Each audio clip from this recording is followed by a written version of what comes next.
que le projet ne permet pas qu'une desserte depuis la Picardie, mais aussi une amélioration des dessertes et une liaison directe entre Survilliers-Fosse et Roissy. L'enjeu, c'est celui quand même d'un accès direct au pôle de Roissy à partir, c'est vrai, du sud des Hauts-de-France, mais aussi cela concerne le nord du Val d'Oise, nord-est du Val d'Oise.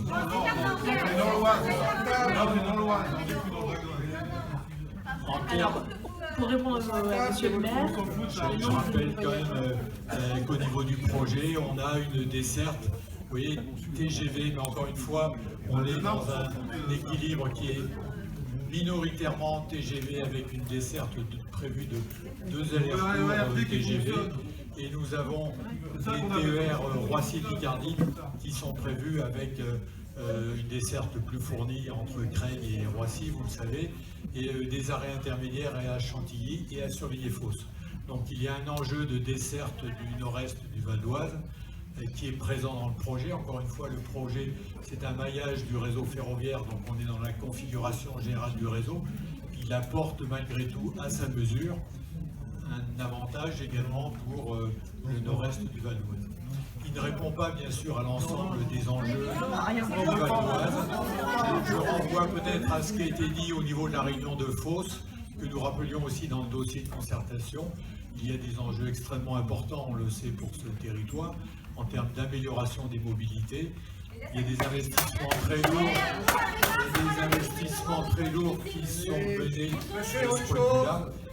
Et on l'a largement développé au niveau de Fosse. Donc je renvoie aux présentations qui ont été faites à ces réunions, mais on pourra bien sûr y revenir au fur et à mesure de la réunion. Alors, sur le nombre de voyageurs. Voilà. Après, sur le nombre de voyageurs, on rappelle Ça a été c'est pas un sujet, monsieur, on s'écoute. Monsieur le maire vient de demander. C'est pas complètement hors sujet, puisqu'on a 2 tiers. S'il vous plaît, Voilà, on laisse terminer et on passe. C'est la difficulté de ces réunions où nous avons des personnes qui ont vu les différentes réunions et d'autres personnes qui sont là pour la première fois. C'est pour ça que je vais très vite. Je rappelle juste qu'on a voilà les principaux chiffres en termes de fréquentation attendue, qui sont des personnes qui, en partie aujourd'hui, utilisent le ferroviaire, mais sur d'autres itinéraires, et pour un tiers, des personnes qui seront en report modal depuis la route, donc une modification. Voilà.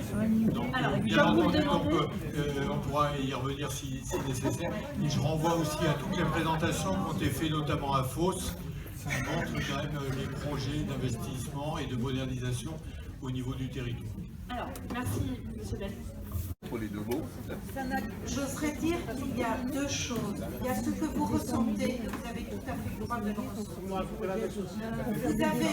Il y a en fait ce que j'appellerais le cadre juridique. Et aujourd'hui, nous sommes, et si la CNDP a redemandé en fait une concertation alors qu'il avait déjà eu lieu un débat public, une concertation post-débat public, sous l'égide d'un garant, de Madame Danielle Rousseau, c'est simplement, et je rejoindrai monsieur avec le propos du T4, c'est parce que la CNDP a estimé que le projet qui avait été débattu dans un certain contexte il y a 9 ans, aujourd'hui était débattu dans un nouveau contexte socio-économique. Donc je réponds à votre question. C'est un premier point. Vous entendrez les trains. Je suis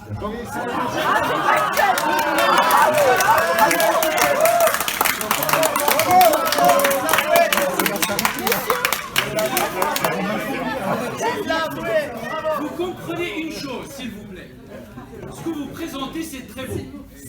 Mais j'insiste là-dessus. Vous êtes en train de nous faire une présentation marketing pour la SNCF Réseau. C'est très bien. Mais je vais vous dire une chose. Tout ce que vous présentez ici, c'est très bien, hein, pour vous. Mais pour les habitants, on n'a pas besoin, vous le comprenez, on n'a pas besoin d'une présentation marketing, on a besoin d'une présentation qui va prendre en considération la vie à Villeran, Weimar et tous les villages autour. Quel est l'impact sur l'habitation. Maintenant, vous prenez en compte la ligne, la 1-1, c'est très bien. Prenez en compte le reste, la remarque de Madame est valide et très bonne. Maintenant, s'il vous plaît, je pense que vous avez intérêt à revenir avec une présentation, je dirais pas technique, mais au moins qui prendra en considération la zone où le train va passer. Arrêtons de faire ça, de nous mettre des présentations marketing. On arrête. Maintenant, vous êtes en train de mettre la population en colère, et donc vous allez nous mettre sur un autre combat. On ne va pas y aller sur l'autre combat. Nous allons défendre notre position, et je pense qu'on est tous d'accord, et j'espère que ce projet ne verra pas le jour parce qu'il n'y a aucun impact. Montrez-moi l'impact pour un citoyen de Villeran, pour un petit village, pour une crèche de Weimar.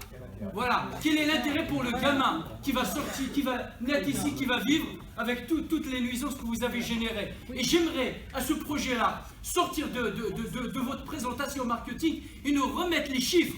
Qu'est-ce que la SNCF va gagner là-dessus, au détriment des habitants? Merci. Non. Quels sont les élus de Val-d'Oise qui ont validé ce projet, messieurs, dames? Il n'y a personne. Pas un seul élu n'a validé ce projet. Et pourtant, RFF et l'État aussi a continué, comme un rouleau compresseur, à avancer. Vous n'avez pas tenu compte de ce que disaient les gens du terrain. Les gens du terrain, ils vous disaient peut-être que le barreau de Gonesse est un peu mieux, peut-être une desserte autre que celle d'aller à Roissy-Paul est mieux, parce que c'est déjà saturé là-bas. Savez-vous simplement que le matin, si vous voulez faire le tour de Roissy-Paul, ça vous prend 1h30 quand il y a la circulation. Donc voilà des exemples, mais tout ça, vous n'écoutez pas. Vous continuez, vous nous faites venir ici pour valider votre projet.